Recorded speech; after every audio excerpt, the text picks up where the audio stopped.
Dulcie!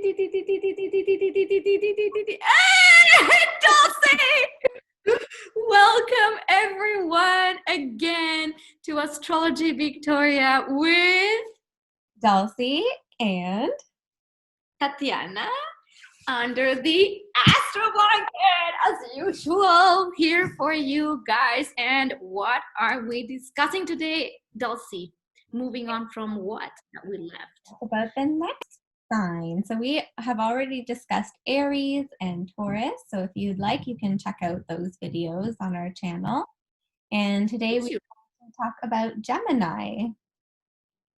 We're going to talk about Gemini and its meaning and moving on with our archetype feel. And we want you to feel into it. So with no further ado, what is Gemini? Yes. So Gemini is ruled by Mercury, and it is a masculine sign, an air sign, and it is mutable. So what does that mean? What does that mean? Okay. I think it means that I'm so scattered right now. Hold on, I gotta go. It's a mutable sign. So Gemini, mutable. What does that mean? That means that it mutates. Not really. It just means that it's flexible. It's adaptable. It's able to see. So the Gemini archetype is able to really not set anything in stone like a fixed sign would, because the cardinal energy is initiates, then the fixed energy fixes it, but then the mutable leads to move on, because in evolution at some point we need to get that fixed energy into motion again, and that's why there's this progression of cardinal, fixed, and then mutable. And Gemini is that mutable sign that just moves the energy from, we saw Aries the beginning, Taurus we fix things, and then Gemini is like the baby that has, come out of the womb, explore the world. Then in Taurus it got like, it got an idea of how the world feels, for instance, the senses. And then Gemini will start naming the world or naming the concept. So that's like, and the mutable energy is like everything is kind of possible. It's very flexible, and it's a masculine sign. Again, it alternates masculine, feminine, masculine in the zodiac, and we're in the second masculine now. And it has this characteristic of the masculine, which is just focused and forward, whereas the feminine signs usually are like receptive and more grounded, or more more directed. Outwardly directed. So Gemini will just go out. That's the masculine energy. It's not necessarily a man. We discussed that already. Anything else on that, Dulcie? No, and we discussed that it's an air sign, so it is often related to communication and things. Oh, you froze for a second there. So issues with Mercury are problems with communication. So just any form of interaction between people through direct speech, through writing, through messages, body language, these kinds of things are air related. Air related, because the mind, if you can think about it, you can't really touch it. Can you touch my mind? I don't know where it is. Where is it? The mind is air. You cannot really touch air. So this is why it relates to being like that. So I'm going to pull the archetype now so we can discuss the feel of the energy. And again, as I said before, in the previous videos, this can be biased just because I created these archetypes with deep, thorough study of what they mean, and it might be interpreted in a slightly different way, but we're doing our best to convey the feel of it. So Dulcie, what do you see initially in this image of Gemini? the twins. Yeah. So I see the two twins that are outwardly directed, not focused on the inward, but, it's a masculine sign. So they're searching for new knowledge, searching for anything that is new and interesting to them. And things that are interesting to them are all kinds of things. Their interests are not just one specific thing, or they don't necessarily dive very deeply into one topic, but are open to learning about all kinds of things. So, and it's kind of a youthful curiosity, just energetic wonder and curiosity about the world and what is this and what is that.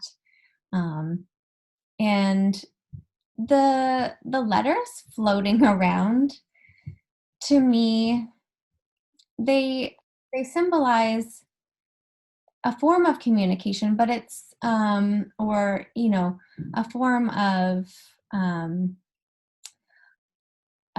understanding the world or expressing things about the world or yourself, but in a variety of ways. It's not just a structured way of doing so.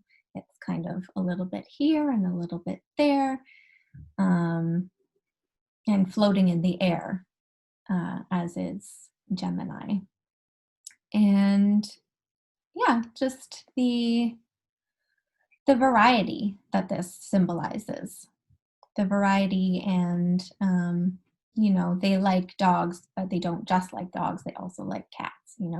They're those kind of people. Or they can't decide whether cat or dog, or they'll get both and they'll go, oh no, I got both, now what do I do with this?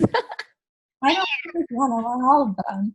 I want this, I want that. I don't know, it can be very indecisive too, because because Gemini, and here what I wanted to grasp with this was that it's the act of literally naming the world, because without concept. So if I tell you, Dulcie, do you know what una manzana is? No, not at all. Do you know that word, manzana? No, I do not. You do not? Oh, what's that? You see, the concepts we in the mind, and this I did it, in Spanish, just because language. Gemini is all about language and communicating, but how? There's many ways. So I just used language, like in another language, right? But without the understanding that language, what it does, it makes a concept real in the mind. I don't have the apple here, or I don't have my apple here with me. I mean, I could, but if I say apple, you make a mental picture of it, and that's how we communicate. This is why the function of the Gemini function is about that, and the ruler of Gemini is Mercury.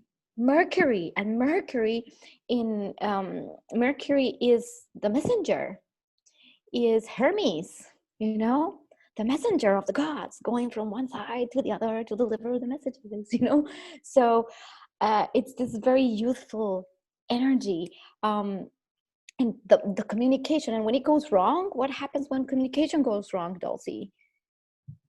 We misunderstand each other. There's misunderstanding. So you see, all of this is part of the Gemini, and Geminis usually are brilliant communicators because they know how to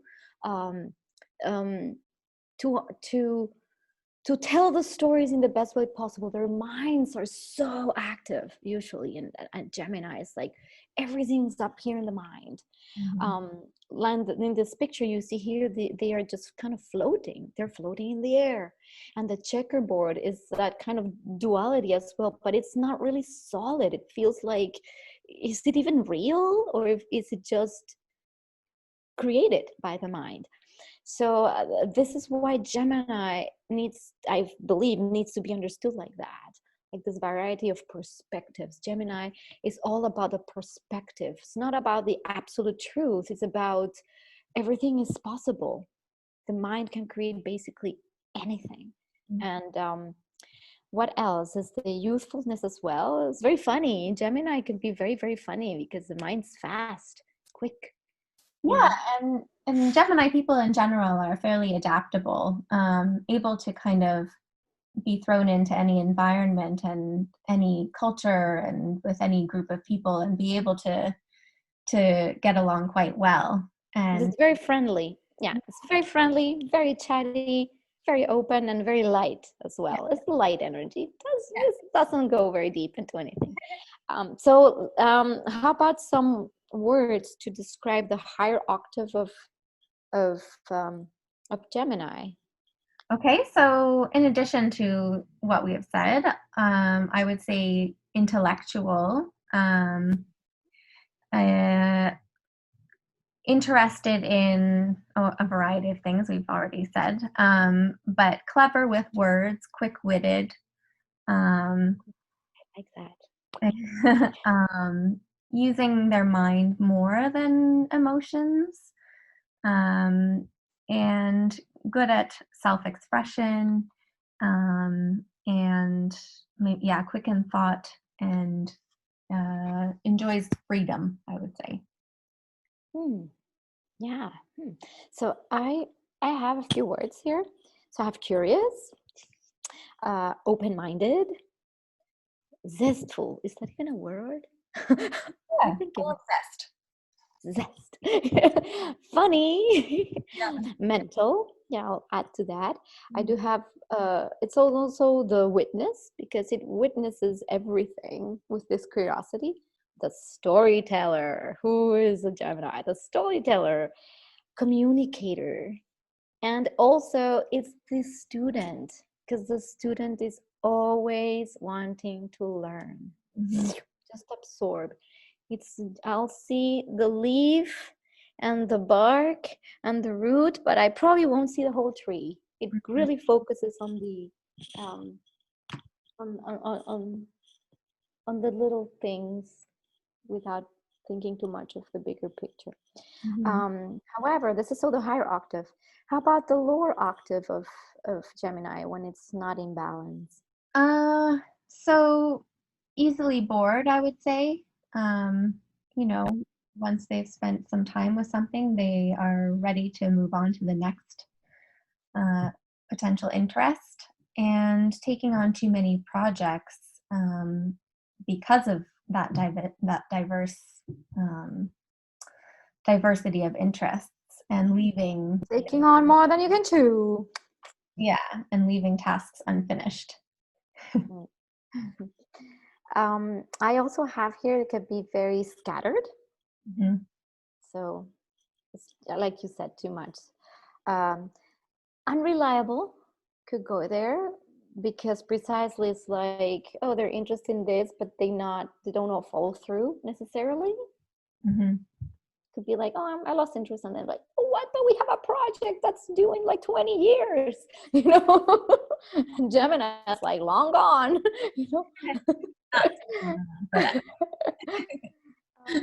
It could be a little bit immature, because it's this teenager energy. I kind of related a little bit to the Peter Pan energy, or the Puck in Midsummer Night's Dream, like that kind of, energy that could be a little bit immature, It's the trickster, or the one that makes pranks, It's like, okay, it's funny one time, but not to the 10th time. Like, drop it. Every time. Grow up. Drop it. It's like, oh, but it's so funny. It's like, no, it's not. Like, drop it. So it could be also the chatterbox, like, and it's like, okay, shut up, enough. It's like, do you even have a break? Like, well, I'm a Virgo, and Virgo's ruled by Mercury, so I do have a lot of mercurial energy, so I can relate, even though I'm not a Gemini, but definitely the Mercury energy, I can totally understand it. So, it's the verbal diarrhea that can happen with an unhealthy Gemini. Mhm. And sometimes that is very superficial, not even very interesting. It depends, right? It could be just verbal diarrhea. And yeah, and we said the trickster as well, pranks. How funny. I would add maybe prone to gossip then. Oh yeah, of course. Mhm. That too. It can be the gossipy person. And then gossip sometimes leads nowhere, Yeah. just like for the sake of it. Mhm. So yeah, that's about it. Is there anything else that you could squeeze the juice out of this Just an anecdotal. Gemini? Yeah. So I worked in a daycare, and it was interesting to be aware of what each of my students' sun signs were, and then watch their personalities. And one who was a Gemini, she was very tall and thin, blonde, curly hair, and everybody loved her. Like the entire class. She was 4 years old. All of the children loved her, and she was easy to talk to, lots of fun, had a bunch of different interests, could engage in all kinds of different play. And usually at that age, like they'll kind of go into different groups and decide, you're my friends, you maybe not so much. But for her, she was happy to be anybody's friend. She would include anybody, and they all wanted to be with her. She was very easy to get along with and very talkative. So just a little bit of anecdotal observation. I have another anecdotal observation. I have a friend and I love her to death. And it's so funny because she's a Gemini and she's probably done like 30 different jobs. And I was like, what? When I asked her, like, so what do you do? Oh no, I'm a flight paramedic. Oh, that's pretty cool. That's cool. Oh yeah, but and then we were talking about scuba diving. Oh yeah, I used to be a scuba diver instructor. What? Oh yeah. And then we're talking about insurance. Oh, I did insurance for a while. I was like, what? And the list goes on. I was like, okay, what haven't you done? Like, please tell me that you're like, and every time it's the funniest thing. One lifetime, which blows my mind. Yes, it's like, how can you be all that? It's like, and not only that, and the funniest random things. It's not, oh yeah, and then she's into photography. It's like, oh, that's really nice. Oh yeah, I used to do photography too. I was like, oh, and it's like, what? All these random things. And that's how the essence of the Gemini really is very cool, when you see that a Gemini can go into anything with such passion and such wonder and just do it just for the sake of experiencing it. So if you are a Gemini, please leave us a comment below. See if you identify either of your sun sign or you have a lot of Gemini in your chart. Just let us know, because we want to know about you as well. Leave us comments below. Yeah, if you're a Gemini rising, that's significant too. Gemini is rising too. Gemini sun and rising for sure. And if you have a lot of like a stellium in Gemini or Mercury in Gemini, let us know how that feels for you and if this applies, because that way we can get more stories. And yes, a little announcement as well. If you like the archetypes that I'm presenting here with this images that I have created with so much love and passion, we will be having a nice array of wonderful products, and I will give you links below. So if you like this and want your sun moon rising in a cup, a mug, a yoga mat, I don't know, stay tuned for that. It's coming. So I just want to throw that out there, just because we all do things. All right, Dulcie, are we ready to wrap it up? Literally?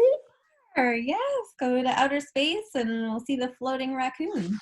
Exactly, the floating raccoon, like the floating dog or the floating cat. All right. And thank you guys. We'll see you in the next episode with Cancer. Oh, bye-bye.